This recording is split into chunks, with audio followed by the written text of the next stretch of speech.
Yeah, one thing I was gonna ask is like, because compared to you YouTube boomers right here, we are very much children. Oh yeah, 9 years, 7 years, right 7 years. Yeah, well, like I just discovered what boogers taste.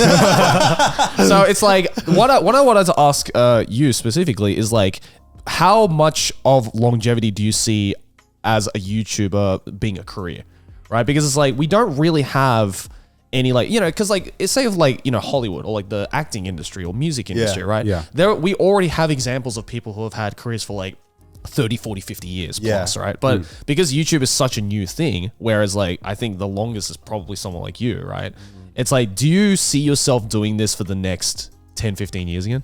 I mean, it's already been half my life. Yeah. So it feels like I can give my confidence to the idea that YouTube will be around for a long time. Right. They haven't made any glaring mistakes that are still glaring mistakes. Like it feels like they've made a ton of mistakes. Absolutely. I'm not going to write them off completely. Right. But it seems like over time they are remedying a lot of those. It feels like they actually are caring about the community. I'm not, there's plenty of issues, but it seems like enough people care to make changes to keep the platform relevant. Yeah. Right. Because it's go on.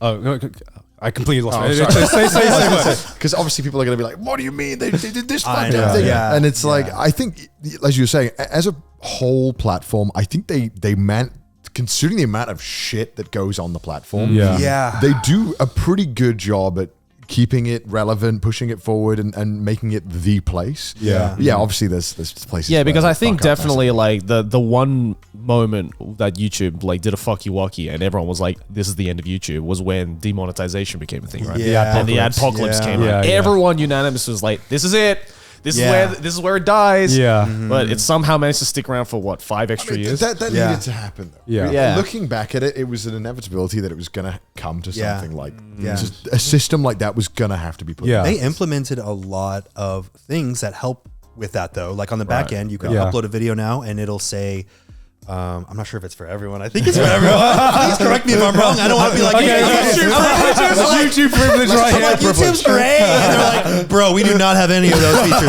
Well, let's find out. The 1%. Okay, so what I will say is when I upload a video, it says checking on it, on the Okay, monetization. yeah. And then after a half hour, 45 minutes, an hour, whatever, it eventually does like the initial check. And then you can have some confidence that it probably caught it if it's going to catch something that you shouldn't have in the video. Yeah.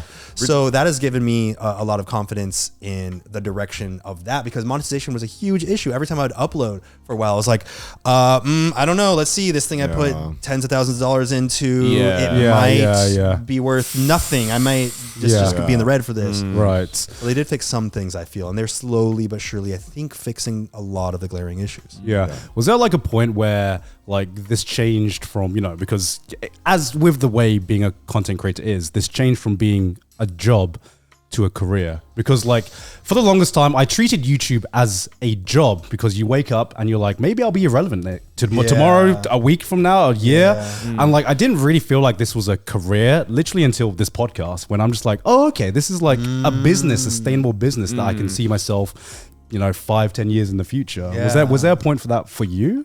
I think the moment that changes with somebody in general is probably when you have a format that you can come back to and feel confident in. And that's probably why this podcast was like, we know the format. We know it's kind of all figured out, so that it feels like this is a repeating thing. Yeah. For me, it was, I think it probably felt like career when we were purchased by Defy, because it was we had salary. I mean, that kind of, I feel like is unique to me though. Yeah.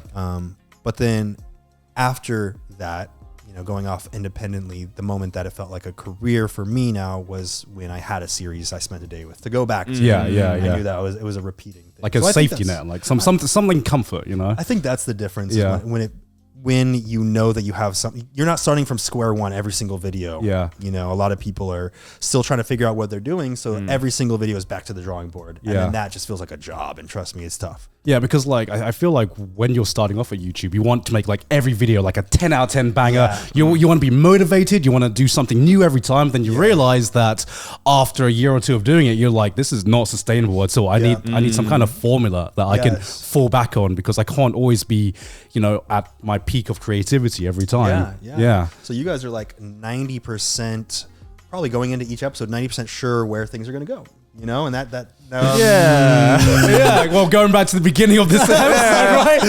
We know roughly. We know roughly. You know a little bit about what the dynamic is going to be like, at least. I know if I say this thing, how maybe he'll react. Your face is not so sure. I'm like, all I know is that we're gonna have someone on the show, and we're gonna be talking about their stuff. Well, you have a name and you have sponsors. So Yeah, exactly. Yeah.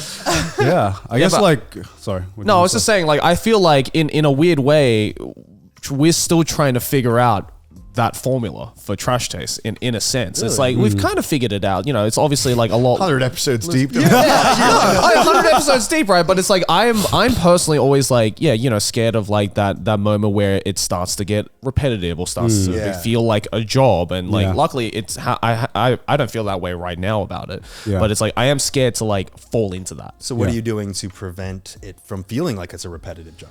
I mean, we're bringing it on tour now. I mean, we're filming overseas. We're getting, all sorts of interesting guests and stuff like that. And I think the specials definitely help. Yeah. Where that's the moment where we can just like kind of really explode with our creativity. Yeah. But also I feel like those specials probably are what excite the audience as well. Right? Yeah. I hope so. I hope so. Right, guys? Right. Every now and then someone will be like, where's our 4-hour conversation? I wanted to go to work and listen to 4 hours, not watch 1 hour of content.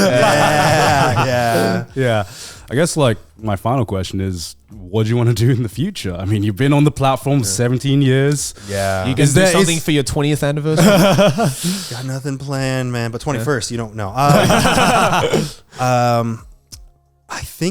just want to continue refining what I do. Mm-hmm. That's what I've been enjoying doing most. This I Spent a Day With series has been so fun for me because every single episode I see at least one element that I want to refine, whether it's the lighting on the set or something that's like really technical like that, or it's like my performance on the intros feels like I'm just reading words. I'm gonna revamp that and try to learn it. Or like I just went all out and I did these tests where I reshot some of my intros where I have a jib, which is like a fucking little crane into a camera. And I was like, what if because I was watching a bunch of really big YouTubers, like Eric, for example. And I was like, he has these intros where he's like choreographed this scene.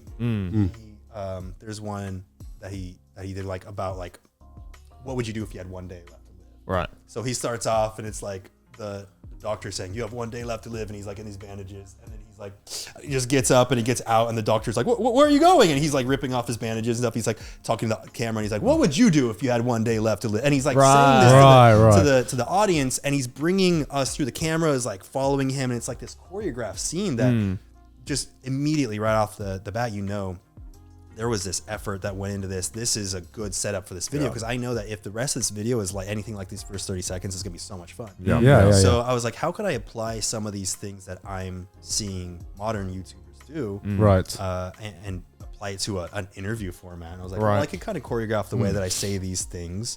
So I'm still learning with that, and so it's hard to say like where I want to go next, but I think more importantly, I know where I want to go now, and that's to constantly refine and not allow myself to get bored, because I want to always creatively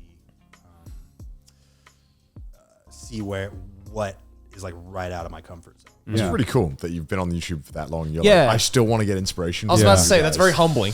It's inspiring to hear that like you are still on your journey. Right. After 17 years, you're still on your journey and you're still figuring stuff out. Yeah, because in my head, I was like, damn, I've been doing this shit for 9 years. I don't know what the fuck I'm doing. I'm glad to know someone who's been doing it for almost double that also doesn't know. No, I'm just having fun, man. It's like, if I enjoy what I'm doing, like I feel like that is the best career that you could have. That's where you enjoy it. Not the career that, unfolds in this timeline that I pre-built in my head for where it goes. Right. You hear that, guys? It's not about the money. It's about the love for it. But thank you so much for coming on. This is awesome. This is so cool.